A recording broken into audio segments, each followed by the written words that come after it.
आता इतकं छान आवरून आम्ही मायलेक कुठे गेलो तुम्हाला पुढे सांगतेस, पण त्या दिवशी मावशीच्या दिवसाचा पहिला दिवस सकाळी सकाळी मस्तपैकी अवेश खात होता केलं आणि आम्ही सुरुवात केली आमच्या रुटीनने. म्हणजे काय सकाळी सकाळी आमची सुरुवात झाली चिया सीड्स आणि लिंबू पाणीने.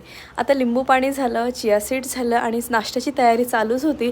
नाश्त्यामध्ये काय होतं हे आम्ही आमचं सॉर्ट आउट केलं आणि मस्तपैकी सगळेजण असं छान छान रेडी झालं, कारण आम्हाला जायचं होतं एका ठिकाणी दिवसभर स्पेंड करायला.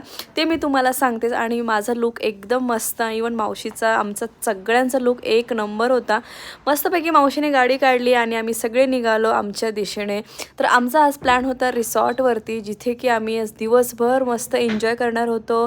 तर हे होतं ते हिरण्य रिसॉर्ट, जिथे आम्ही फर्स्ट टाईम गेलो, पण मावशीने नेहमी येत असतात म्हणून आम्हाला तिथे लंच, प्ले, त्याच्यानंतर स्विमिंग पूल, बरंच काय काय होतं. पण पावसामुळे आम्हाला काही गोष्टी करता नाही आल्या, बट त्याचा ॲम्बियन्स होता तो एक नंबर होता. अव्यांशने मात्र खूप एन्जॉय केले. आम्ही सगळे खूप फोटोज काढले आणि खूपच मजा आली. सो चलो व्लॉग इथे एंड करते. भेटू एका छानशा ब्लॉगमध्ये. तोपर्यंत बाय.